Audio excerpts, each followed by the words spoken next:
Julian Mercer, Chicago's youngest billionaire, paused mid-dinner when he spotted his ex-wife Elena on Michigan Avenue, her hand outstretched for spare change. Behind her, four small boys with his features huddled and stared back at him, their dusty faces a mirror of his childhood. In that moment, his perfect world cracked open, and he realized every truth he believed was about to be shattered. What secret binds them? And how did they end up here?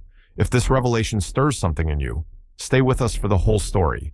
Like, subscribe, and share your thoughts below. Your voice matters as we uncover the truths hiding behind the headlines. Julian Mercer sits alone at a polished marble table in the Skyline Room atop the Aon Center in Chicago, the late afternoon light slanting across the floor-to-ceiling windows. Beyond him, Lake Michigan glints like a distant promise. He lifts a crystal glass of Merlot, the deep red catching the sun, and studies the empty seat opposite him. The room hums with the muted conversations of well-dressed patrons, but no one dares approach the youngest self-made billionaire in the Midwest. His tailored navy suit and silver cufflinks mark him as untouchable. Yet tonight, he is restless, haunted by a board meeting that stretched through 3 hours of profit forecasts and strained smiles. He swirls the wine, recalling Gavin's final plea to maintain the company's reputation at all costs. He remembers Elena's face, slender and pale, drifting from his memory like a half-faded photograph. He thought their divorce settled every question between them. But before he can finish the Merlot, a muffled cry reverberates through the glass.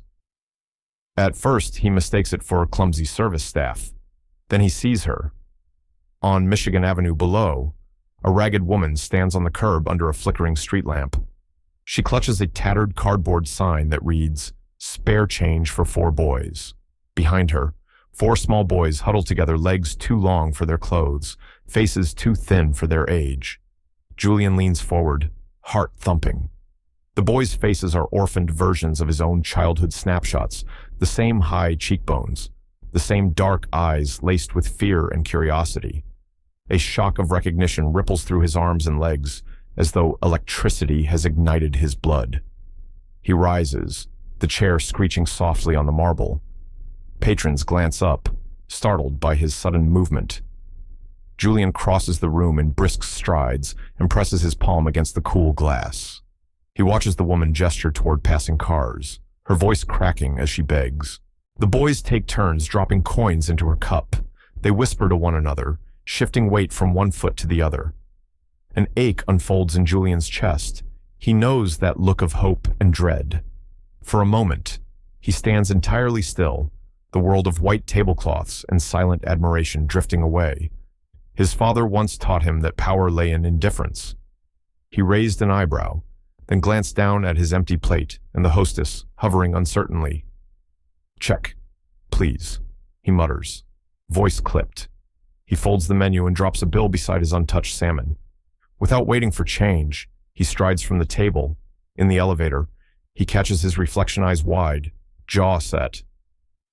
The doors open onto the lobby, where polished stone reflects his hurry. Security guards glance over their shoulders as he pushes through the revolving doors and into the chilly evening air. The city greets him with honking taxis and the distant rumble of L trains.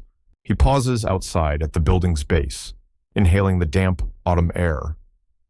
The lights of the Skyline Room fade behind him like a dream. He crosses Michigan Avenue against the signal, weaving through taxis and late-shift crowds. As he nears the curb, a taxi driver calls out, but Julian doesn't stop. He reaches the woman just as she straightens, ready to retreat to the shadows. She looks up, startled, and the boys freeze. Her eyes are dark hollows where exhaustion and shame collide. Julian kneels beside her, catching glimpses of empty bellies and bare ankles beneath scuffed sneakers. He glances at the boys. Noah, the eldest, holds his mother's hand tightly. Julian wonders what name this child speaks when he calls out. His own voice catches when he asks, "Are they okay?" His tone is both accusation and plea. The woman's chest heaves. She seems to weigh his presence a stranger in a suit or the father she once knew. She presses her lips together and nods, though her eyes say otherwise. A distant howl of a siren drifts down Michigan Avenue. The boys flinch, and Noah shields his younger brother as if readying for battle. Julian stands, smoothing the lapel of his jacket, and offers his hand. "I'm Julian Mercer," he says quietly. The world holds its breath around them, the glow of streetlights, the hum of traffic, the silent question in four huddled faces. She doesn't answer, but he knows. Something has changed. Julian Mercer's Maserati engine purred as he eased out of the valet lane at the Aeon Center. His knuckles turned white on the steering wheel as the memory of the four boys haunted his thoughts. He drove south on Michigan Avenue, the city's nightlights blurring past in ribbons.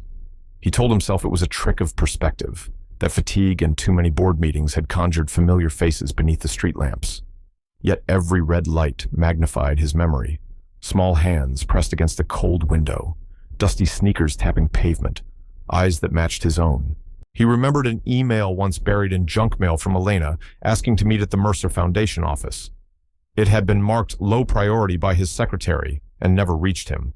He clenched his jaw at the recollection, anger and regret twisting together. His reflection in the rearview mirror looked older and wearier than he felt.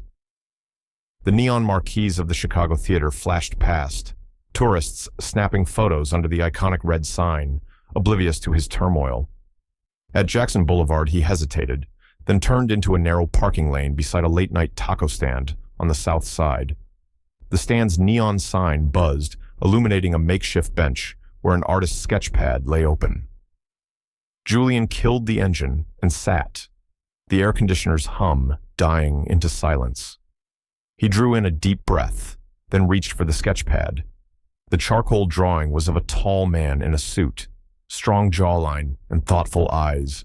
His eyes, beneath the sketch, a child's scrawl read, "Mr. M." His pulse spiked. He flipped the page and found more drawings of the four boys, each portrait detailed as if the artist had studied them closely. A soft cough behind him made him spin. The taco vendor stood shadowed in the neon glow, her apron smeared with salsa and cheese. She folded her arms, curiosity and pity mixing on her weathered face. "They're your kids, aren't they?" she asked quietly. Julian's pulse hammered in his throat. She stepped closer, teaching him to breathe through her mask of experience. "I've seen you watching them," she said. "I knew you'd come back." He closed his eyes, fighting the sudden surge of emotion shock, shame, concern. He straightened and handed her the sketch pad. "Who drew these?" he asked, voice barely more than a whisper. She hesitated, then pointed toward the alley behind the stand. A small figure emerged, the eldest boy Noah holding a stub of charcoal, eyes wary as they met Julian's. The other three boys appeared behind him, stepping into the neon light one by one. The youngest held a small paper cup, coins clinking softly. Julian rose and walked forward, every polished step of his Oxfords echoing on the concrete.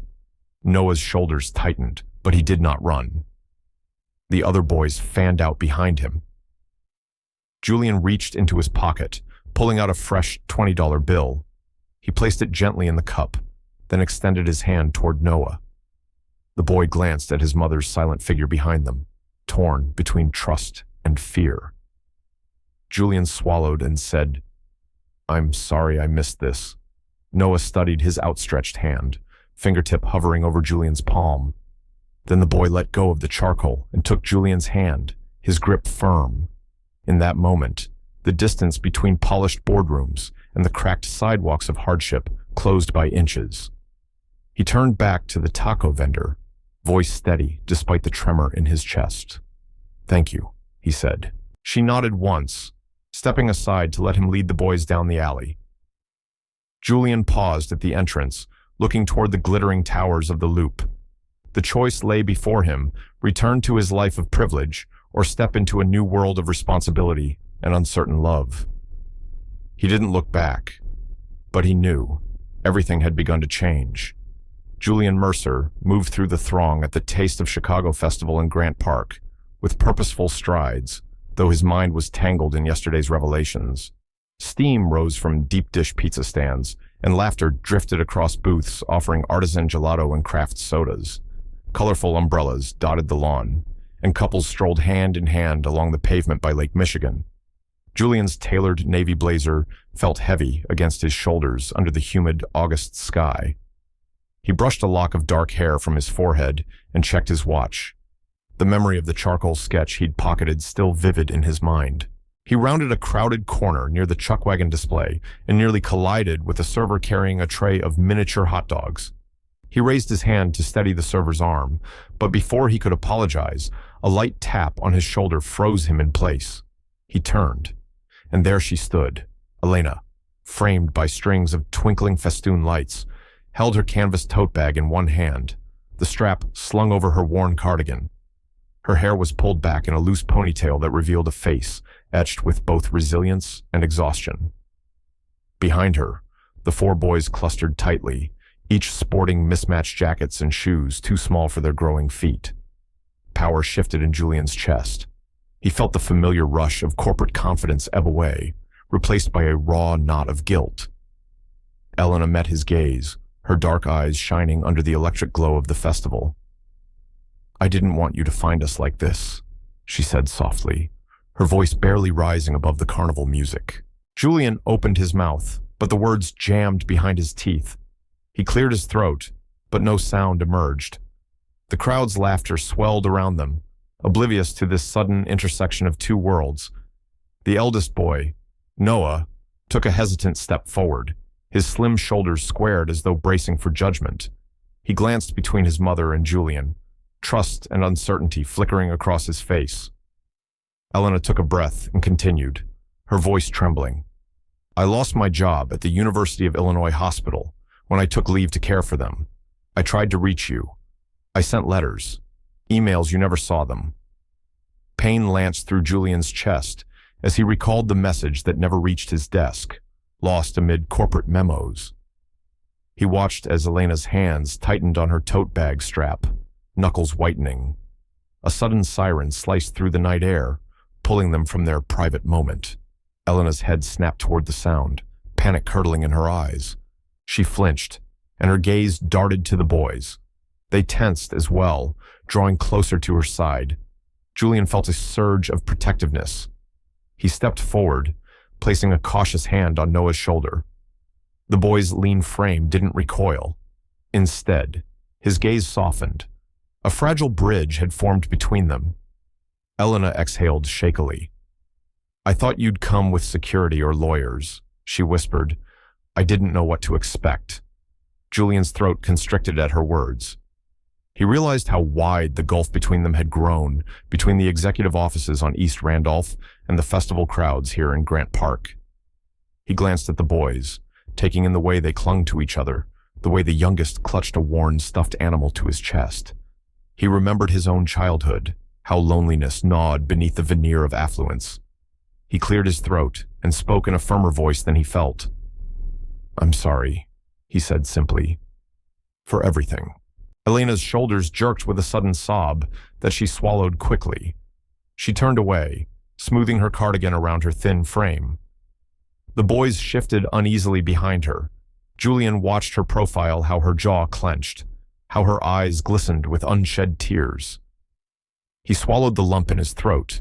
A festival goer brushed past them, the scent of grilled corn and kettle corn mingling in the air. A balloon drifted by, tethered to a child's wrist. The sight felt strangely out of place in this charged moment. Julian leaned closer and asked, "Where do you live now?" His voice was gentle, patient. Elena met his gaze again, surprise flickering across her features. She hesitated, as though weighing a secret. Then she replied, "In a shelter on South State. But I'm looking for an apartment, something small." She swallowed hard. "I didn't want the boys growing up in hotels." Julian nodded, the weight of her words settling in his chest. He glanced at his watch, but didn't move to leave. He turned back to her and said, "Let me help." He saw her mouth open then close, uncertainty and relief mingling in her eyes. Noah squeezed his mother's hand, and the other boys edged forward. Suddenly, a festival announcement boomed through the PA system. A local band would take the stage in 5 minutes. The crowd stirred, and families began to shift toward the performance area. Julian felt the moment dissolving. He looked to Elena, searching for agreement, She swallowed and gave a slight nod. "Let's walk," he said, gesturing toward the path lined with vendor booths. The boys reached for their mother's hands, and together they stepped into the flow of the festival. Julian moved beside Elena, matching her pace.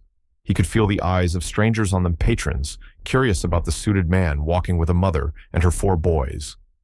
He glanced at the children, their mismatched clothes and bare ankles standing in contrast to his polished shoes. He thought of the choices that led him here, choices made in boardrooms without faces or names. Now, every step he took beside them carried a new responsibility. Sirens faded into the distance, and the festival lights cast playful shadows across their path. Julian looked at Elena and mustered a tentative smile. She returned it, faint but real. As they approached a booth offering fresh lemonade, he could almost taste the difference between his old world and this one. He reached into his pocket, pulled out a crisp bill, and handed it to Elena. She took it, eyes widening. Noah reached for his mother's hand as she folded the money into her tote. They moved on, disappearing into the crowd of families and friends, with Julian following close behind. She didn't turn to look back, but he knew. The distance between them was shrinking. At dawn, Julian Mercer's car rolled onto East Randolph Street, the limestone facade of Mercer Holdings HQ glowing pale gold under the rising sun. He paused outside the main entrance, breathing in the crisp air, listening to his heart pound against his ribs.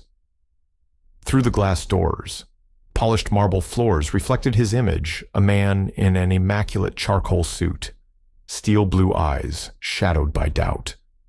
He adjusted his silver cufflinks and stepped inside. The lobby's quiet hum of security scanners and distant voices in the elevator shafts greeting him like a gauntlet. Julian walked through the lobby toward the glass-walled offices on the second floor, each cubicle a shrine to spreadsheets and profit projections. He pressed a button at the reception desk, then passed the curious gaze of junior analysts as he made his way down the corridor. He felt their uncertainty, the unspoken question in their side glances. Why would the CEO arrive so early? His reflection rippled in the transparent office doors, reminding him of everything he stood to lose. He entered his executive suite, where Gavin, his twin brother and CFO, sat behind a sleek walnut desk stacked with morning memos. Gavin's tailored gray suit hung on him like armor, but his eyes were sharp. He offered a thin, controlled smile. "You've seen them, haven't you?" he said without preamble. Julian's throat tightened. He nodded once, then slid the charcoal sketch he'd retrieved from the taco stand across the desk. The paper caught the light as Gavin opened it, revealing a careful drawing of 4 boys and their mother.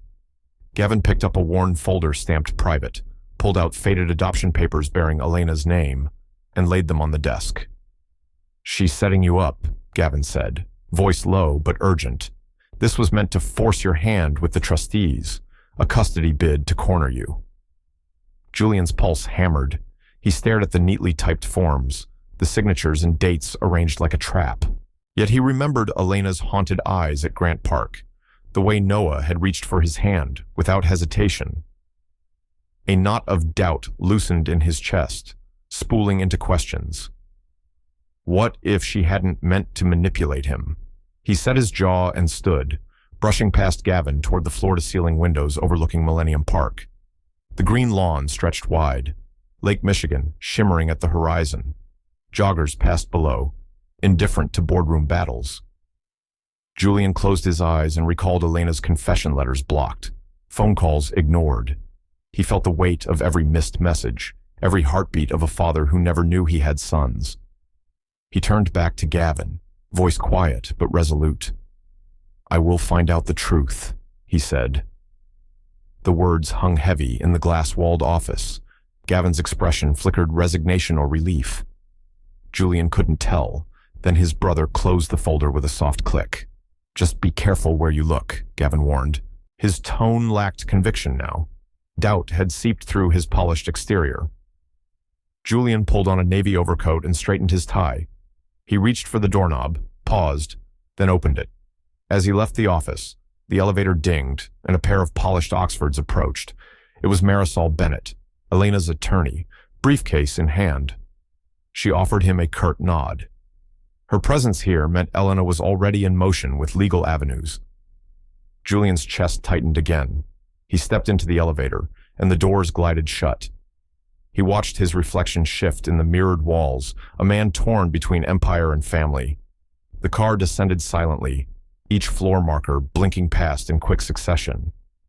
When the doors opened onto the lobby, he marched past the astonished receptionists and security guards who bore witness to the CEO's unannounced return. Outside, the city was waking to a new day. Traffic steered in familiar rhythms, and steam rose from sidewalk grates. Julian strode toward his car, coattails flapping, determination etched into his shoulders. He had miles to go, emails to unearth, secretary logs to comb, voicemail servers to scour. He would trace every redirection, every deleted message, until he uncovered how Elena's pleas had been buried. As he reached the parking garage, the rising sun flashed across Lakeshore Drive through the open door.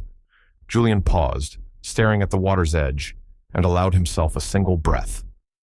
He thought of the boys in their mismatched jackets, hope flickering in their eyes like lanterns in the dark. Their trust had lit a fire in him, stronger than any boardroom victory. He climbed into his Maserati, its engine purring to life like a loyal companion. He set his jaw and tapped the start button on his phone. A new determination took hold. He would dismantle every barrier between him and his children, whether built by bureaucracy or broken by fear. The city sped past as he drove north, the skyline receding behind him. The day's first siren wailed in the distance, a call to action. He didn't hesitate. He knew. The only direction now was forward. Early morning sunlight filters through high windows in the Lincoln Park Community Center on North Stockton Drive. The air tastes faintly of chalk dust and the tang of old paint. Elena leads Julian and the boys down a narrow corridor, their footsteps echoing off walls scrawled with hand-drawn murals from summer art camps. On one side, a bright scene of children dancing beneath a rainbow peels into cracked plaster. On the other, a collage of city skyline silhouettes carries splashes of cobalt blue and sunflower yellow. Julian pauses to trace a child's finger stroke along the edge of the mural, the colors muted by time. They stop outside room 204. The door's paint is chipped, revealing layers of green and cream.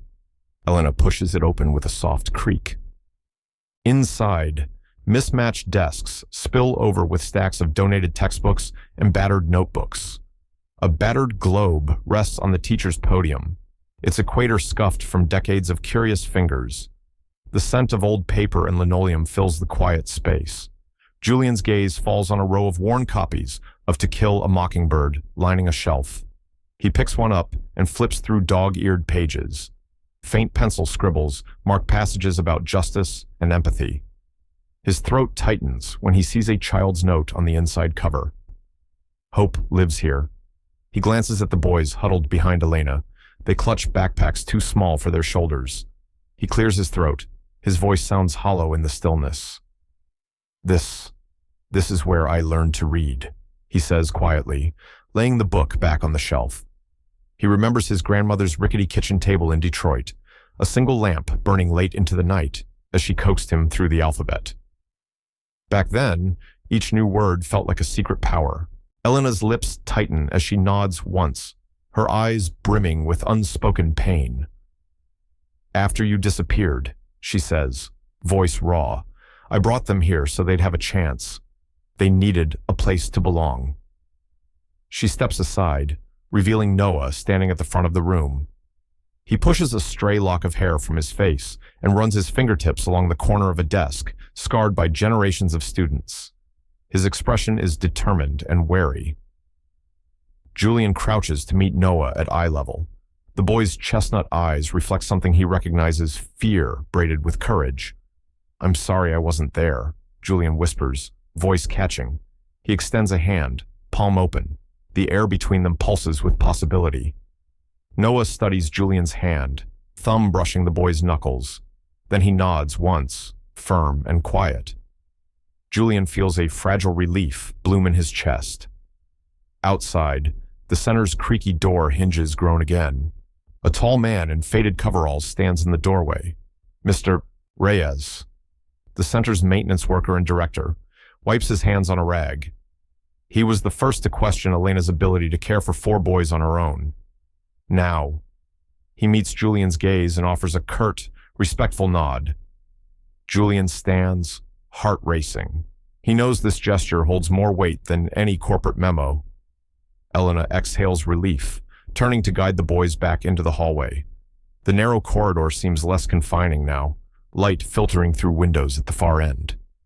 As she steps aside to let the boys pass, Noah looks up and slips his small hand into Julian's. His grip is tentative but determined, fingers laced through Julian's like roots seeking firm ground. Julian's breath catches, and he falls into step beside them. They round the corner, passing that peeling mural of dancing children. Julian glances at the paint bright despite its wear and thinks of the fractures they carry. He reaches out and smooths a faded sunflower in the mural, fingertips brushing rough edges. Elena watches him, eyes softening. Noah's voice breaks the quiet. "Will you stay this time?" he asks, looking back at Julian with cautious hope. The question lands in Julian's chest, like a promise waiting to be kept. He meets Noah's gaze and swallows. He feels every choice he's made collapsing around him, replaced by something raw and urgent. "Yes," he says, voice steady despite the tight knot in his throat. The single word echoes off the walls, carrying with it the beginning of something new, healing rooted in presence and truth, rather than wealth and power. She didn't look back, but he knew. Their world had shifted just after sunrise. Julian Mercer slips into the back of a crowded classroom at St. George Public School on West Adams Street. Desks arranged in neat rows hold children clutching fresh notebooks, and the morning light streams through tall windows onto laminated maps and colorful bulletin boards. Julian stands behind Elena, his suit jacket hanging on the back of his chair. He watches as she reads aloud from a framed acceptance letter to the St. George Scholarship Fund, which ensures qualified students receive financial support for college. Julian only learned of this fund moments ago, when Elena pulled the letter from her tote white cardstock with elegant script and explained that the scholarship had been set up in his name years before, though he never claimed it. The children lean forward, eyes bright. They hang on every word of hope and opportunity. Julian notices a girl in the front row tap her pen against her notebook. Then her pen snaps in half under the tension. Without thinking, he steps forward, reaching into his jacket pocket for a spare pen and gently taps it back together with careful fingers. The class falls silent in surprise as he holds out the pen.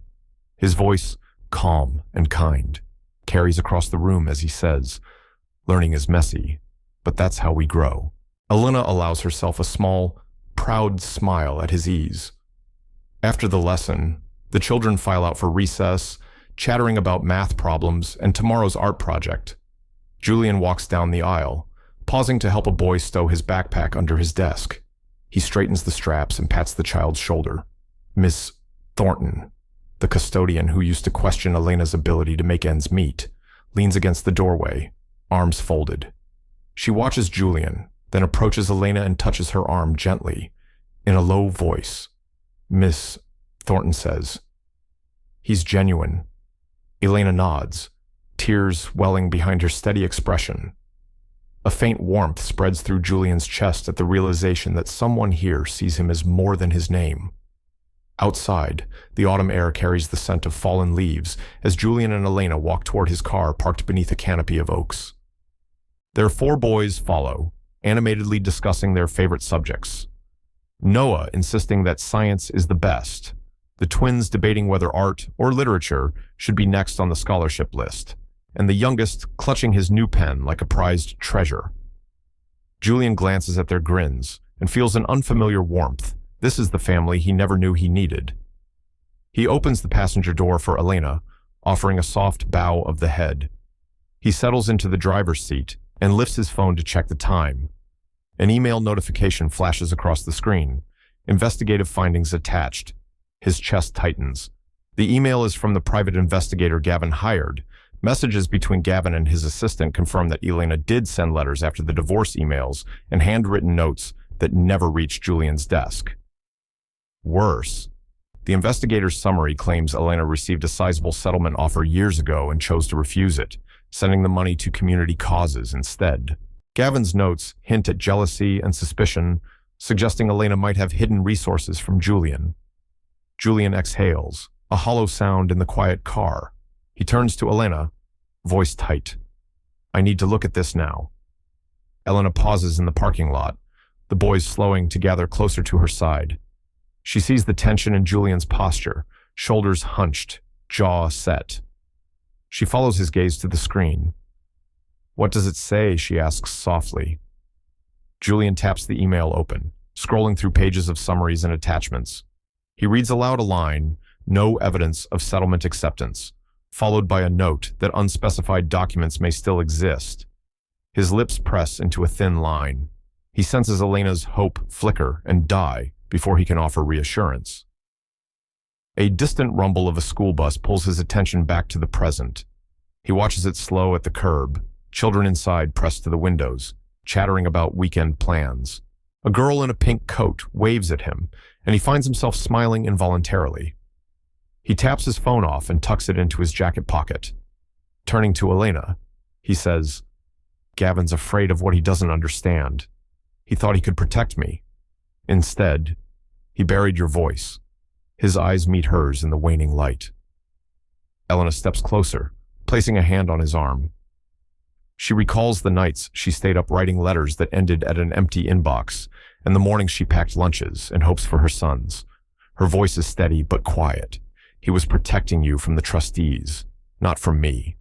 The truth lands between them like a promise and a wound. Julian exhales slowly and slides a hand into his coat pocket.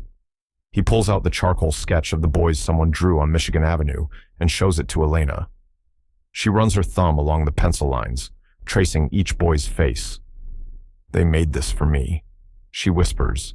Julian nods, voice soft. They deserve every piece of me now. The school bus door clangs open and children pour onto the sidewalk. One shy boy stands alone, eyes wide at the sight of Julian's Maserati. Julian rolls down his window and holds out his pen, which the boy recognizes and eagerly takes. The child thanks him, voice bright. Julian nods and offers a small wave. The boy's face lights with pride as he runs to his mother waiting nearby. Elena watches Julian return to the car, a new determination in his stride. She steps into the passenger seat as Julian settles behind the wheel. He starts the engine and turns toward the city. The four boys climb into the back seat, chattering excitedly about their next adventure. Julian glances in the rearview mirror, meeting their bright eyes in the car's reflection. He takes a steady breath. He will face Gavin. He will uncover the letters. He will build a life beyond walls of glass and secrecy. The engine purrs, and the sun dips lower, casting long shadows on West Adams Street. He didn't look back, but he knew. Healing had begun. Later that afternoon, Julian Mercer's tailored suit brushed past the gleaming chrome surfaces of Mercer Holdings' HQ lobby as he strode toward the boardroom. His mind still buzzed with Elena's frantic voice on the phone, Noah, injured. He replayed the words, trying to steady his racing heart. He passed reception with a curt nod. Employees whispering behind their cubicle partitions caught his eye, but he barely registered their curious stares. Each step felt heavier than the last. He gripped the sheaf of papers from the private investigator in his coat pocket, a weight pulling at his gut. He entered the boardroom to find Gavin seated alongside two senior partners, their expressions schooled into polite concern. The polished oak table stretched before them, its surface reflecting the midday light that filtered through tall windows. On the table lay a folder stamped confidential, its edges crisp and corners sharp. Gavin offered his brother a silent nod as Julian took a seat at the head of the table. The senior partners sat stiff-backed in leather chairs, hands folded. Gavin slid the folder toward Julian. "We need you to review this," he said, voice measured, eyes steady. "It's evidence." Julian leaned forward and opened the folder. Inside were transcripts of anonymous phone calls, excerpts from email threads, and photocopies of bank statements showing transfers from Elena's account to offshore entities. Bold entries listed sums that matched a Mercer Foundation grant the boys were supposed to receive. Julian's chest tightened as he scanned the paper. Each line felt like a betrayal, as though the trust he'd begun to rebuild was already unraveling. One of the senior partners, Mr. Kavanagh, cleared his throat and spoke in a flat tone. This demonstrates a clear pattern. She solicited donations under false pretenses.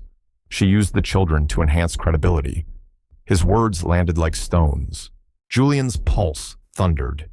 He looked up, searching their faces for conviction or relief, but found only the same cautious doubt he'd felt in the eyes of Mr. Reyes and Ms. Thornton at the community center, Elena's tearful plea from the festival, the boys' dusty sneakers tapping pavement. The rooms they'd shared seemed to swirl before him. He recalled the look of hope in Noah's eyes when he promised to stay. His vision blurred for a moment. He closed the folder with a firm thud. Silence stretched, broken only by the hum of the ventilation system. Julian drew in a steadying breath and stood. He placed both hands on the table's edge and met each gaze in turn. "I will verify every page myself," he said, voice low but resolute. The partners exchanged uneasy glances. Gavin's expression flickered something between relief and resentment. Kavanagh nodded curtly, the corners of his mouth tight. The other partner, Ms. Chen, folded her arms, waiting for Julian's next move. A moment later, Julian's phone buzzed in his jacket pocket, the sharp ring echoing across the silent room. He fished it out, glancing at the screen. The caller ID read Elena's name. He tapped to answer. "Julian, something's happened to Noah at the center." Her voice burst through, frantic and raw. She sounded close to tears. He fell off the playground equipment. They called an ambulance.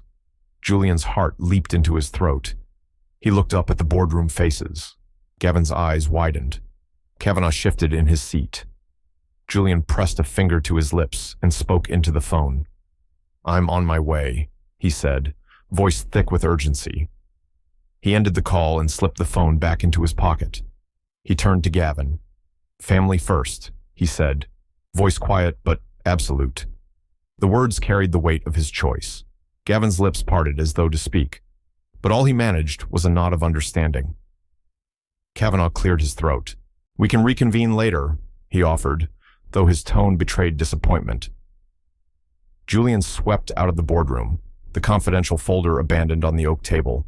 He moved past whispering employees and down the corridor, each footfall a ticking clock. In the lobby, security guards parted at his approach. He didn't pause to acknowledge them.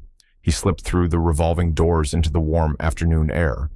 He sprinted to the valet line, where his Maserati idled beneath the canopy. He slid into the driver's seat and slammed the door shut, the engine roaring to life under his touch. In the rearview mirror, he caught a glimpse of the boardroom windows receding, a world of profit and suspicion shrinking behind him. He shifted into drive and pulled onto East Randolph, the city pulsating around him. He imagined Elena pacing the hallway of the community center, the echoes of ambulance sirens in her ears. He pictured Noah, brave but hurt, waiting for him to arrive. The city lights took on a blur of amber and steel as he sped north. Julian gripped the steering wheel, feeling every ridge and curve beneath his palms. The private investigator's report lay unread in his coat pocket, its accusations drowned out by the thundering question in his mind. Could he trust Elena's motives, or was Gavin right to warn him? Yet he pressed any doubt aside. There were wounds that money could not heal, needs that power could not satisfy. Today, he would stand by the fragile hope in four small hands. He didn't look back, but he knew. Loyalty had shifted forever. Night has fallen by the time Julian Mercer bursts through the revolving doors of Mercy Hospital's emergency wing on South State Street. The fluorescent lights overhead hum and flicker, casting stark shadows across the polished linoleum floor. Julia, the night shift receptionist, glances up from her paperwork as Julian storms past, his tailored coat still damp from the taxi ride. He ignores her startled look, his focus locked on the nurse hurrying ahead. They move down a maze of corridors lined with pale green walls and framed health posters, the air thick with antiseptic and the faint echo of distant monitors. Julian's heart hammers as he follows the nurse's quick steps. She stops at a curtained cubicle, pulls back the heavy drape, and Julian sees Noah lying on a narrow hospital bed clutching a threadbare teddy bear. The boy's skin is ghostly under the harsh overhead lamp, his dark hair matted at the forehead. His small chest rises in shallow breaths. Elena stands beside him, shoulders hunched, face wan and drawn. Tears glisten on her cheeks as she brushes a strand of hair from Noah's eyes. He tripped, she whispers, voice cracking. A doctor in blue scrubs steps forward, clipboard in hand. "He'll recover," the doctor says, his tone matter of fact. He slipped off the curb, chasing a loose ball on the playground. A mild concussion, minor bruising. Should be fine after observation. Relief floods Julian's chest so suddenly it knocks the breath out of him. He closes his eyes, then squeezes Elena's hand. Then the charge nurse appears, form in hand. She offers it to Julian with an apologetic tilt of her head. "This is for copay and insurance pre-authorization." Julian's stomach twists when he reads the lines of small print. The irony stings. His own company's health plan covers emergency visits. But here they are, forced to fill out forms beside the very window where he once signed policies for faceless employees. He stares at the form, mind grappling with guilt and frustration. As Julian signs his name, Elena's eyes blaze with silent accusation. He glances at her, swallowing the guilt lodged in his throat. He's seen her struggle to cover rent and groceries, watched her steel herself against every setback. Now, here she stands, compelled to beg for coverage from the empire he built. Out of the corner of his eye, he sees the other 3 boys seated on a narrow bench along the wall. Their eyes are wide, expressions tight with fear and confusion. One clutches his youngest brother's hand, another grips the waistband of his jacket. Mr. Reyes emerges from a side door in scrubs. The center's maintenance director turned night shift responder. He had rushed Noah here himself, bypassing the usual protocols to get the boy immediate attention. He meets Julian's gaze and offers a firm nod of solidarity, a gesture that speaks volumes after weeks of suspicion and distance. Julian lets the knife of guilt slice through his chest once more. He leans close to Elena's ear as he hands back the pre-authorization slip. His voice is low but unwavering. "We'll change this. All of it." She meets his gaze, searching for the sincerity buried beneath the suit and wealth. He reaches across the small space between them and places a hand on her trembling shoulder.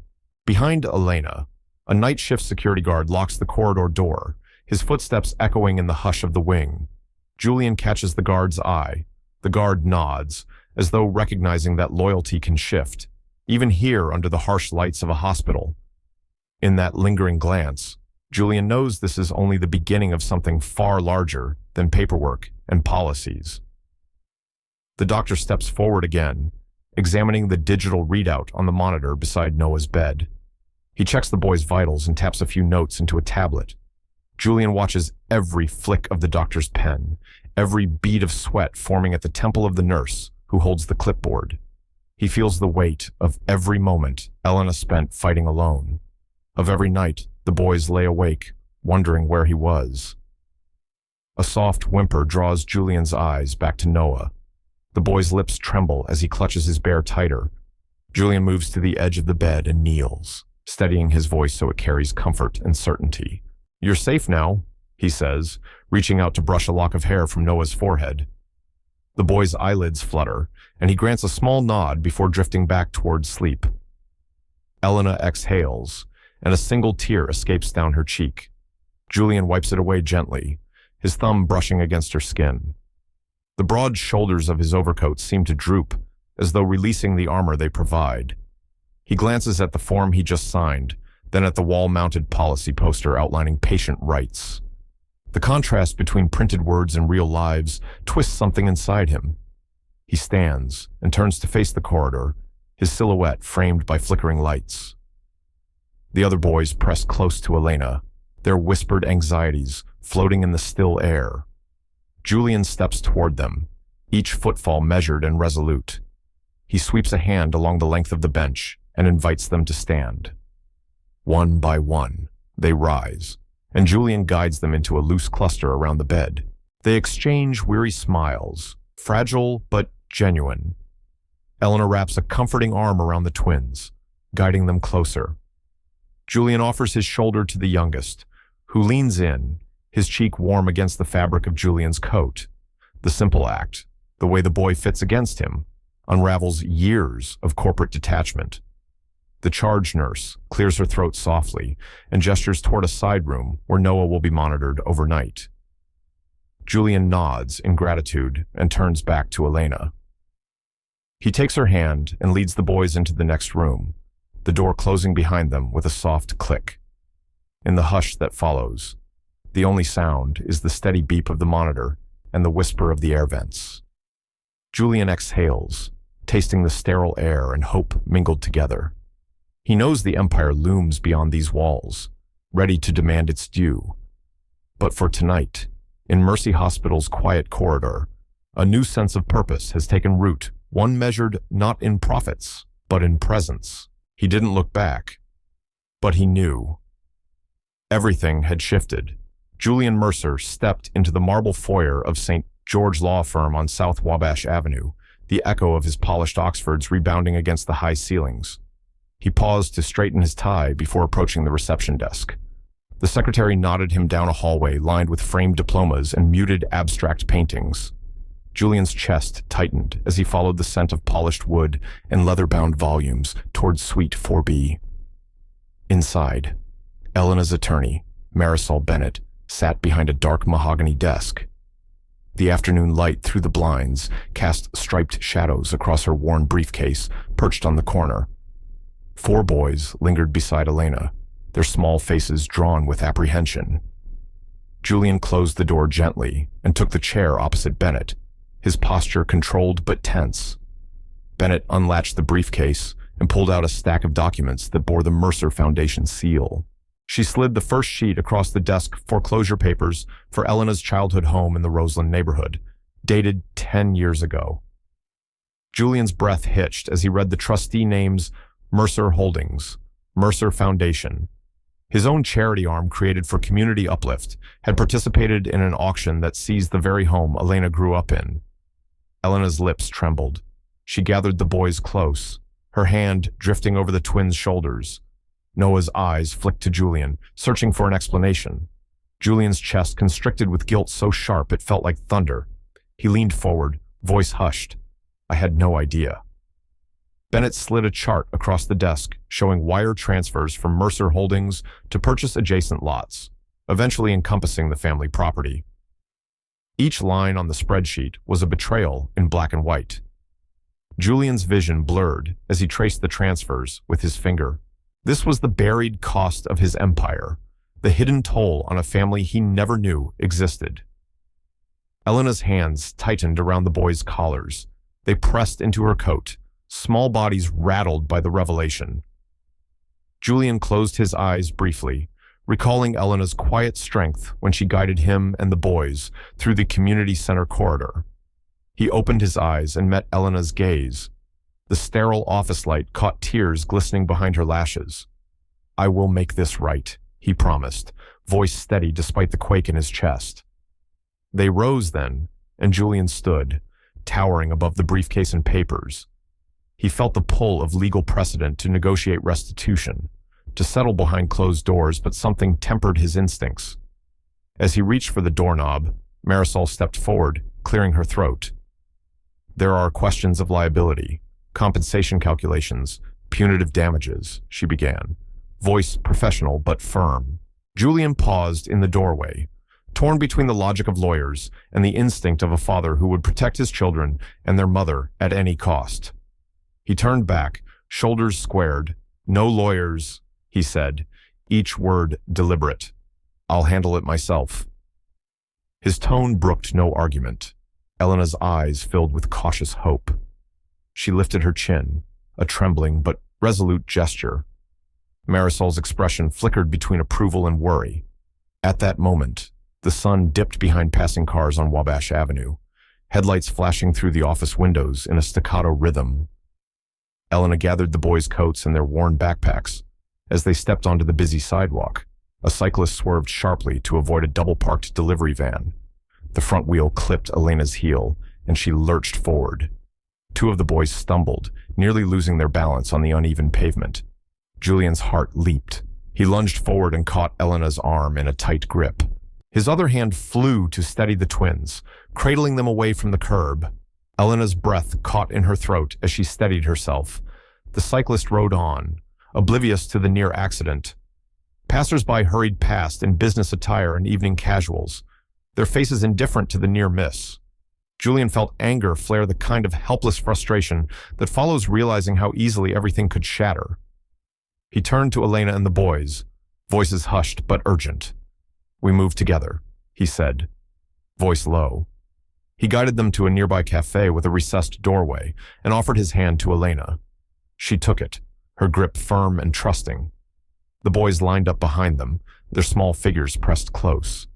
Julian felt a fierce resolve settle in his chest. No spreadsheets, no legal barriers would stand between him and this family. He would undo every wrong, dismantle every obstacle built by the mistakes of power. As they passed the cafe's window, Elena paused to look back at the law firm building. Julian stayed beside her, his hand covering hers. Under the street lamp's glow, the reflected office windows loomed like silent witnesses to the reckoning taking shape. He didn't look back, but he knew. They were forging a new path together. Early morning sunlight filters through the tall industrial windows of the Rivera Community Arts Center on West Harrison Street, casting dappled patterns across the paint-splattered concrete floor. Julian Mercer stands at a long folding table smeared with every hue of acrylic imaginable, hesitating as he watches Elena kneel beside their youngest son, Jonah, guiding his brush in broad strokes of sunshine yellow. The boys, cheeks streaked with remnants of yesterday's struggles, lean forward, dipping brushes into vibrant jars of orange and teal to recreate the mural that once adorned the front wall of their childhood home before it was seized. Julian's palms, unaccustomed to such work, feel sticky and warm as he tests a dab of cobalt on the back of his hand. A breeze drifts in through the open door, carrying the scent of wet asphalt and the distant rumble of Lakeshore Drive traffic. Volunteers move quietly around them, offering water bottles and encouragement in soft voices. A neighbor, Mrs. Alvarez, carefully lifts a rolled canvas from the back of her car and places it on an easel nearby. Julian's chest tightens with both pride and lingering guilt over the home Elena and her parents lost. He glances at the large canvas behind him, where a half-finished scene of a family under a golden sky takes shape. The image is at once familiar and new, a symbol of renewal emerging from past fractures. At that moment, a flashbulb pops, startling him. He turns to see a reporter from the Chicago Tribune hovering at the threshold, camera poised. Her notepad is open, pen ready. The early light glints off her press badge, and Julian's brow furrows. He straightens and clears his throat. Raising his free hand, he forces a steady smile even as his heart pounds. "We're here to rebuild, not to seek headlines," he says, voice calm and vulnerable. The reporter's lens clicks again, and Elena looks up from Jonah's shoulder, her expression wary but hopeful. Julian steps forward and kneels beside Jonah, guiding the brush with gentle pressure. The boy's small fingers close around the handle as Julian helps him trace a roofline. Elena's posture relaxes as she watches, her eyes softening at the sight of Julian participating fully in this shared effort. The children laugh when Julian accidentally flicks a dollop of paint onto his designer shirt cuff. Jonas giggles, and the twins duck behind their mother's legs, giggles bubbling in their throats. For a moment, the weight of Mercer Holdings dissolves into joyful banter. Volunteers and neighbors pause in their tasks, smiles spreading across their faces.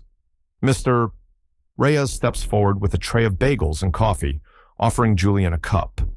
Julian takes it and lifts it to his lips, savoring the warmth more than he ever did in a boardroom. He catches Elena's eye and tilts his cup in silent thanks. She smiles, a small, genuine curl of her lips that lights her features.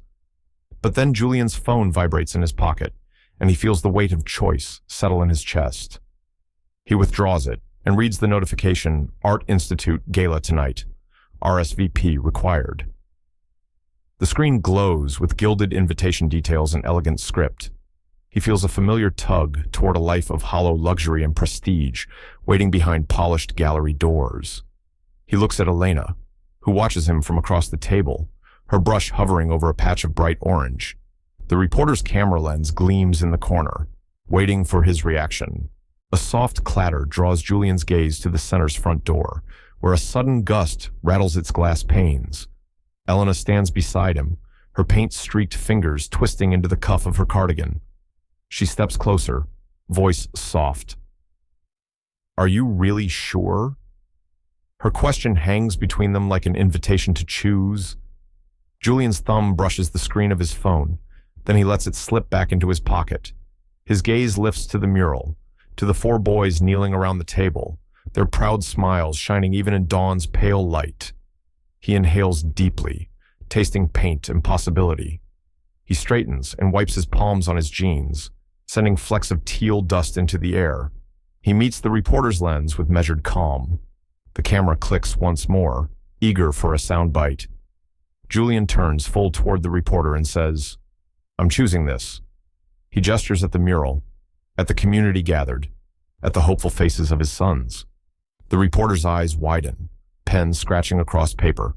Behind her, a volunteer sets down a bucket of fresh brushes. The echoes of that single sentence ripple through the art center, stirring a hush.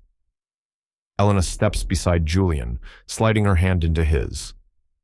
The boys pause in mid-stroke to watch his profile silhouetted by morning light.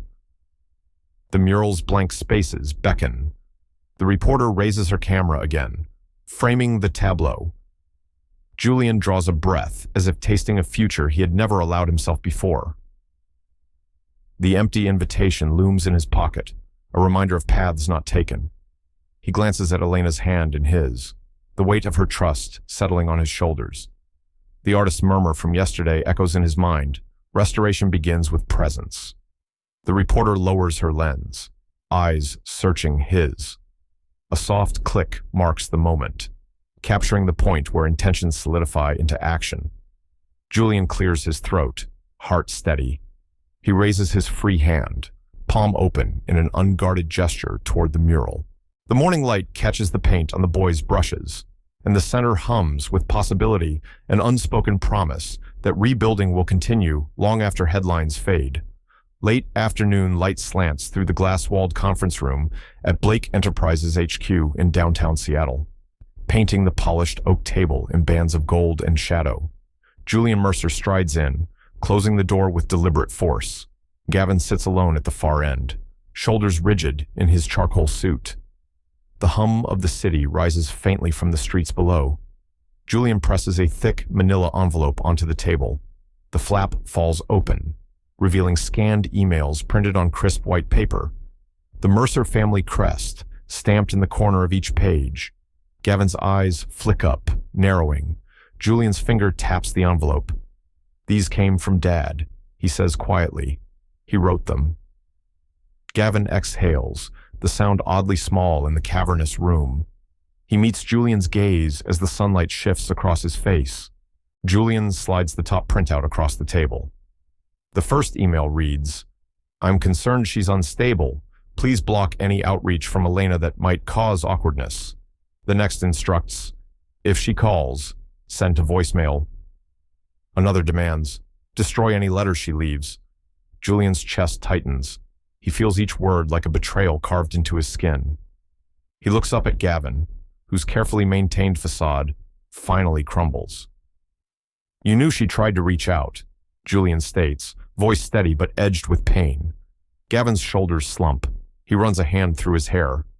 "I thought you'd handle it better than I could," he admits, eyes downcast. The confession lands like a punch in Julian's gut. His own brother, bound by loyalty to legacy, helped silence the woman who carried his children. A painful realization blooms in Julian's chest. This was never about profit alone, but about preserving a facade.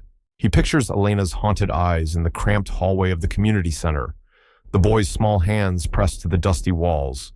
He pictures himself, oblivious, cut off by lines of code in an email filter. Gavin's voice trembles. "I was afraid you'd get hurt," he says, tone cracking, afraid it would derail everything we built. Julian presses his fingertips to the table, steadying himself. He thinks of Noah's trusting gaze, the twins' tentative smiles, Jonah's whispered plea, "Will you stay this time?" His heart twists with regret and resolve. He looks at Gavin, anger tempered by compassion. "I choose them over any legacy," he says, voice firm. For a moment, the brothers stare across the table at one another, the thin line between them drawn in sunlight and shadow. Gavin's mouth opens, then closes. His eyes fill with regret and something like relief. He nods once, slowly, as if releasing a weight he never meant to bear. Outside the conference room, the janitor's mop squeaks rhythmically against the marble floor. The mundane sound underscores the fracture between brothers above. Julian turns away from Gavin and strides to the window, gazing out at the cityscape. He inhales deeply, tasting the crisp air through the glass. Gavin remains seated, watching Julian's retreating back. Guilt and relief war in his expression. The quiet hum of the building presses in around them. Julian steps back to the table, his hand hovering above the envelope. He collects the printed emails and slides them back toward Gavin. "Keep these," he says softly. "We'll need to fix it together." Gavin reaches out and touches the stack, his fingers brushing Julian's. The contact is brief, but electric, an unspoken promise to rebuild trust. Julian nods, then turns and exits without another word. The conference room door clicks shut. In the silence that follows, the last rays of sunlight fade from the table, leaving only the printed pages and the echo of two brothers confronting the truth. He didn't look back, but he knew nothing would ever be as it was. The early evening sun glints off the glass walls of Detroit Public High School's auditorium on East Kirby Street, casting long shafts of light onto the polished concrete entrance. Julian Mercer, Elena, and the four boys step onto the wide steps, pausing to take in the crowd gathered for the fundraiser Julian has organized in secret. Rows of folding chairs fill the lobby-to-stage corridor, occupied by teachers in tweed jackets, local parents clutching program booklets, and neighborhood residents offering polite applause. At the back of the room, Mr. Reyes stands beside Ms. Thornton, their nods conveying both approval and relief. On the stage, a colorful display of mural panels rests against a low riser, each panel painted by the boys and volunteers over the past week, depicting scenes of community unity, children painting together beneath city towers, neighbors sharing meals in alleys transformed by gardens, and a family under an orange Detroit sunset. Elena stands beside Jonah, handing out flyers with careful grace. The boys step forward in turn, Noah's voice steady, the twins' hearts beating visibly in their chests. Jonah's small face lit by pride as they describe their vision of a neighborhood reborn through art and compassion. Julian watches their confident delivery, feeling a surge of pride unlike any he has known in boardroom speeches. A hush falls over the audience. Then the same Chicago Tribune reporter from the Arts Center lifts her pen and scribbles notes, her gaze shifting from the prospect of scandal to a story of redemption. Julian's chest tightens as he realizes the power of truth and presence outweighs any headline. He steps onto the stage, smoothing his suit jacket, and approaches the podium. The microphone squeaks as he leans in, the first note of his voice resonating warmly through the hall. Tonight is about rebuilding what we lost and what we can create together. He gestures to the mural panels behind him, each stroke of color representing a life once fractured and now mended by communities working side by side. These panels tell a story of hope, of families finding strength in one another, and of four young boys who remind us that home is a promise we keep, not just a place we live. A ripple of applause flows through the audience. Elena steps forward to his side, her hand finding his. In that moment, they stand as equals, partners united by purpose, rather than divided by past mistakes. The crowd rises, offering a sustained ovation that reverberates beneath the high ceilings. Mr. Reyes and Ms. Thornton exchange delighted smiles, and volunteers begin circulating donation buckets the soft clink of coins and bills, a testament to community trust, regained. As the audience disperses to bid and donate, Julian remains on stage for a moment, letting the warmth of the applause settle around him. He spots Gavin standing at the edge of the lights, hands in his pockets, expression unreadable. Their eyes meet across the distance, and no words are needed. Gavin's slight nod conveys both admission of fault and acceptance of Julian's new path. Outside, wind stirs fallen leaves along the sidewalk, carrying the promise of change on its cool breath. Julian steps down from the stage and joins Elena at the entrance. She squeezes his hand and smiles, a soft light in her eyes that outshines the auditorium lamps. He turns to her, voice gentle against the sighing wind. This is only the beginning. Elena's smile broadens as they guide the boys toward the crowd of supporters, each step echoing the promise of a future rebuilt on trust, action, and shared hope. Light streams through the tall windows of the Rivera Community Arts Center, illuminating the final strokes of the mural behind Julian Mercer. He stands behind a long folding table laden with fresh paint, an array of brushes lying across the surface, like an artist's tools in waiting. Elena kneels beside her sons as they dip their brushes into trays of bright yellow, orange, and turquoise. Volunteers bustle around, tidying stray paint tubes and offering encouragement. The air smells of linseed oil and wet acrylic, mingling with the faint scent of coffee carried in from a nearby cart. As the last touch of yellow light spreads across the painted sun at the mural's center, little Jonah brushes a final streak along the curve. He pauses, steps back, and turns his small frame toward Julian. His lips part hesitantly, cheeks flushed with pride and fear, and he calls out in a voice that echoes through the hush settling over the room, "Daddy." Silence ripples through the assembled crowd. Parents freeze mid-conversation, paintbrushes hovering inches above pallets. Mr. Reyes, standing near the entrance in his community center polo, steps forward, nodding solemnly, as though he's just witnessed a testament rather than a greeting. Even the Chicago Tribune reporter, camera poised at the ready, lets her pen hover over the notebook. The rhythm of her recording paused by the weight of the moment. Julian's heart thuds so loudly he can almost hear it above the quiet. All at once, the corporate titles, the boardroom battles, the weight of his family's wealth slide away to reveal the simple truth. Before him, 4 small boys and the woman who carried them, standing with hope in their eyes. Julian's chest tightens as he takes an unsteady step forward and kneels, folding one leg beneath him. He places a careful hand on Jonah's small shoulder, feeling the warmth of the boy's coat beneath his fingertips. Words fail him in the hush. Elena meets his gaze from where she crouches beside her son. In her eyes, Julian sees the fracture of old wounds gently sealing shut. He steps closer, lowering his head until his forehead almost touches Jonah's. The boy's breath flutters like the light across the mural. Julian's voice comes as a whisper, laden with promise. "I'm here," he says, the weight of every missed moment and every vow, yet unspoken, carried in the single line. Thunderous applause rises then, filling the light-filled hall with a wave of warmth. Volunteers clap, wiping tears from their eyes. The boys beam at their father, cheeks glowing with the triumph of creation and recognition.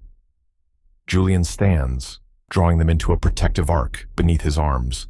He rests his chin atop Jonah's head, the smallest of the quartet, who nestles in without hesitation. Just as Julian begins to introduce Elena to the crowd, the door to the Arts Center clangs sharply.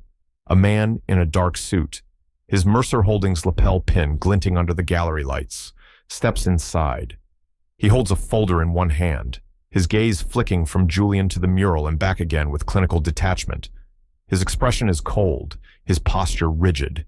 He clears his throat, his voice echoing through the sudden stillness. "Mr. Mercer," he says, tone-clipped, "you are requested to return immediately to address pressing corporate matters." The words land like a sheet of ice across the warmth of the moment. Elena's lips part as if to protest, to tell him that nothing could be more pressing than this moment, but no sound emerges. Julian remains kneeling, his arms around his son's, his gaze fixed on Jonah's small face. The lawyer's stare nails Julian to the spot the empire still demands its due. Behind the attorney, the reporter lowers her camera, confusion and curiosity mixing in her eyes. Volunteers hold their hands mid-clap, their smiles frozen. The boys glance up at Julian, uncertainty creasing their little brows. Elena steps forward, ready to defend them both with the fierceness that has carried them through every hardship. But Julian raises his hand in a calm, steady motion. His voice, though soft, echoes with authority. "Not now," he says. He looks back at his son, determination shining in his eyes. The attorney's jaw tightens. The room waits, suspended between two worlds, one defined by duty to a corporate empire, the other defined by a simple, unspoken promise that at last has been uttered. The boardroom at Mercer Holdings. HQ felt colder than usual, the polished walnut table gleaming under the overhead lights, while the Chicago skyline framed the windows in the late afternoon glow. Julian Mercer strode confidently to the head of the table, though his chest felt heavy. Around him sat 10 of the most powerful trustees and senior partners in the company. Gavin stood stiffly to the side, his expression unreadable. Behind Julian, Elena and the 4 boys formed a quiet line along the glass wall, their small figures cast long, wavering shadows across the marble floor. Elena's hand rested protectively on Noah's shoulder. The twins clutched each other's hands, and Jonah hugged his stuffed bear, eyes wide with uncertainty. Julian's palms itched with a mix of anger and resolve. He cleared his throat, and the room fell silent. Effective immediately. He began, voice firm. "We are redirecting $20 million from projected dividends into community revitalization and family support programs in Roseland, Lincoln Park, and neighborhoods where my foundation once foreclosed properties." His words cut through the stale air like a blade. A ripple of murmurs swept around the table. One partner, Mr. Kavanaugh, slammed his hand on the table, rattling silver pens in a crystal dish. "You'll bankrupt us chasing sentiment over strategy," he demanded, voice loud enough to echo off the glass walls. Gavin cleared his throat, stepping forward. "Julian, this is reckless. Our shareholders expect return stable growth. We can't sacrifice our bottom line for a personal crusade." His tone was measured but urgent, a brother pleading for reason. Elena's gaze flicked between Julian and Gavin. Tears shimmered in her eyes as she squeezed Noah's hand. The boys shifted closer to their father, sensing the tension. Julian's heart twisted as he recalled the debt of trust he owed them and the community. He drew a breath and planted his hands on the table's edge. "This isn't about sentiment," he said, meeting each pair of eyes in turn. "It's about accountability. My family's legacy built this company on opportunity, yet we crushed families like mine without consequence. I'm correcting that. Profit without purpose is hollow." Silence fell, heavy and expectant. The trustees exchanged glances. Some lips tightened in objection, others softened in understanding. Suddenly, the door clicked open. Marisol Bennett stepped in, her legal pad in hand. She crossed to Gavin, lifting a single sheet of paper. All heads turned as she cleared her throat. "This is an injunction filed by Everly Capital," she announced, voice steady. "They've challenged your authority to redirect funds and are threatening a hostile takeover if the board does not reverse these allocations within 24 hours. Gasps filled the room. Kavanaugh's face paled, and another partner's hand flew to his mouth. Gavin's eyes widened, jaw clenching. Elena exhaled sharply, her fingers digging into Noah's jacket. The weight of Julian's decision pressed in from every side, family on one, empire on the other. Julian felt the room tilt beneath him, but held his ground. He stepped forward, closing the distance to Bennett. His voice dropped to a quiet roar that carried through every silent corner. "I will not let fear dictate my legacy," he said, tone unwavering. He turned to the board, meeting their stunned faces with steady calm. "Either you stand with me to do what is right, or step aside and let someone who will take this company forward in integrity lead." Elena stepped to his side, her presence a shield. The boys inched closer, leaning against their mother's legs, their faces reflecting hope and trust. Outside the glass walls, the city pulsed with life, indifferent yet watching. The trustees leaned forward, the tension crackling in the charged air. They were on the brink, ready to decide whether profit or people would define Mercer Holdings' future. On a crisp autumn afternoon at Freedom Plaza in Philadelphia, the marble steps were lined with a circle of folding chairs and a sea of bright streamers fluttering in the breeze. Julian Mercer stood at the edge of the plaza, adjusting the hem of his dark coat, the city's historic architecture forming a dignified backdrop. 4 small boys, their faces flushed with excitement, crowded around a table holding a vividly decorated birthday cake. The cake's frosting echoed the mural colors from weeks of community painting, teal waves, golden sunbursts, and ribbons of orange. Elena stood beside Julian, her cheeks glowing under the streamers as she watched her sons chatter animatedly about the coming moment. Julian felt the weight of every boardroom battle, every legal injunction, every late-night conversation with Gavin dissolve into the pure joy in the boy's eyes. He stepped forward and lifted Noah, the eldest, onto the marble ledge so that the boy could reach the candles. The twins bounced on their toes, and Jonah pumped his fist, eyes wide with anticipation, as the neighbors, center staff, and even skeptical passers-by gathered at the edges of the plaza. A hush fell. The 4 boys lined up, each placing a hand on Noah's shoulder for support. Elena's hand found Julian's, their fingers lacing together in a quiet, shared moment. Noah took a deep breath and closed his eyes. Julian crouched, placing both hands gently on Noah's shoulders. The world narrowed to the flickering candles and the moment's fragile promise. "Make a wish," Julian whispered, his voice thick with emotion. Noah's face scrunched in concentration, and, with a soft puff, he blew out every candle in a single breath. The crowd erupted into applause. Julian lifted Noah in a circle, spinning him until the boy shrieked with laughter. He set Noah down and turned to the twins and Jonah, enveloping all 4 in a warm embrace. The applause swelled, washing over Julian like a tidal wave of acceptance. Elena pressed a hand to her heart and murmured, "They've never been happier." Julian's gaze swept over the cheering faces, landing on Gavin, who stood a few paces away, expression softened by relief and pride. Gavin stepped through the crowd and draped a hand over Julian's shoulder. In that moment, Julian felt the bond of brotherhood heal the wounds of betrayal. Amid the celebration, a tall woman in a tailored suit approached Julian. She carried a framed letter embossed with the seal of the Philadelphia Art Institute. A hush fell as she spoke. "Mr. Mercer, on behalf of the Institute, we would be honored to merge your foundation's community arts program with our fundraising efforts. We propose Elena Mercer serve as director of this new initiative." The letter represented the opportunity Julian once craved, the gala invitations, the donor plaques, the prestige. Yet as he read the elegant script, the boys tugged at his coat, eager for cake. Julian folded the letter carefully, feeling its weight in his pocket. He knelt again and offered each boy a slice of the frosted cake. They accepted with wide grins, frosting smudging their cheeks.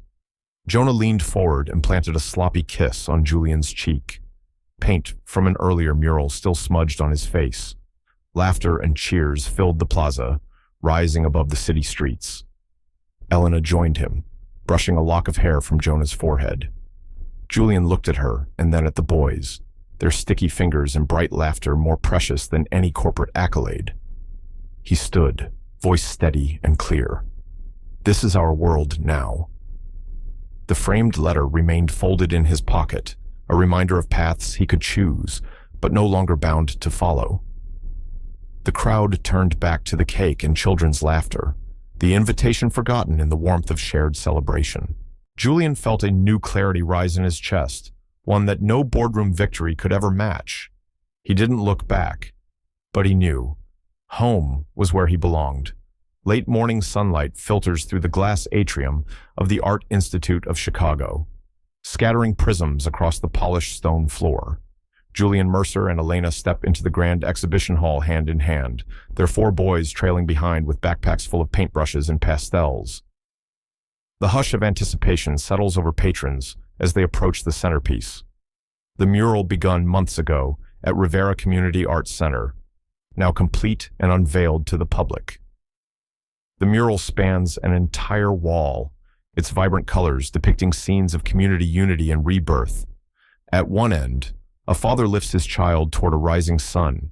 At the center, 4 small figures, each brushstroke capturing Noah's steady stance, the twins' playful energy, and Jonah's smallest reach stand beneath a golden sky.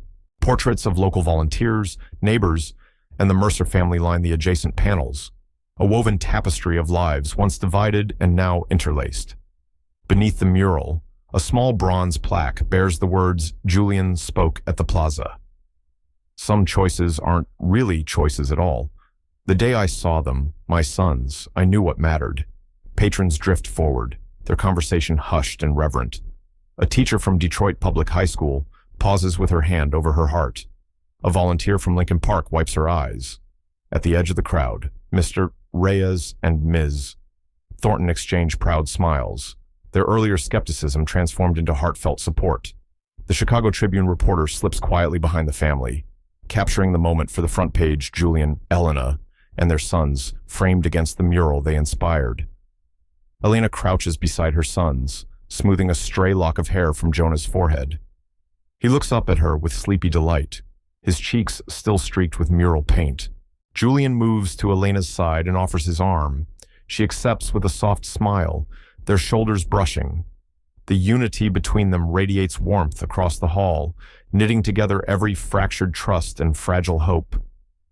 A security guard at the doorway gives the family a respectful nod as they pass. Staff from Mercer Holdings peek in from the back corridor, curiosity and wonder replacing years of doubt. No one interrupts.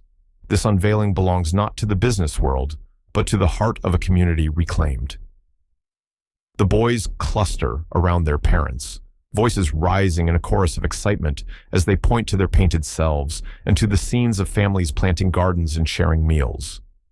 Julian opens his arms and lifts each boy in turn, Noah first, then the twins, and finally, Jonah, bringing them into a tight, circling embrace. The embrace holds every apology, every promise, every moment of fear and of courage that led them here. In the stillness, after their embrace, Elena rests her head against Julian's shoulder.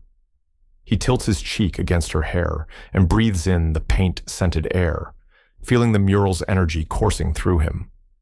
Patrons step forward to shake his hand, offering congratulations not for profits or power, but for something far greater, a legacy reshaped by love, by presence, and by the quiet conviction that a family's worth cannot be measured on a balance sheet. Outside, the atrium doors open onto the sunlit courtyard. Julian lets his sons run ahead, their laughter echoing under the soaring glass roof. Elena follows, clutching Julian's hand as they watch the boys dart between fountains and benches. Julian glances back at the exhibition hall one last time, head held high and heart steady. The mural stands as proof that redemption is possible, that trust can be rebuilt, and that choices anchored in compassion have the power to transform not only families, but entire communities. He doesn't look back, but he knows. Their legacy will live in every brushstroke of hope they leave behind. The late afternoon sun slipped through the city streets as 4 small voices called out for hope more than coins. In that gentle glow, the line between power and poverty blurred into something neither verdict nor charity could undo. It spoke of the courage it takes to step across divides we ourselves have built, and of the quiet acts that tip the balance toward belonging. Perhaps lasting change isn't forged in boardrooms, but in the moments when we choose presence over pride. And as the sun dipped below the skyline, one question lingered in the hush of passing cars and distant footsteps. What walls will you cross tomorrow?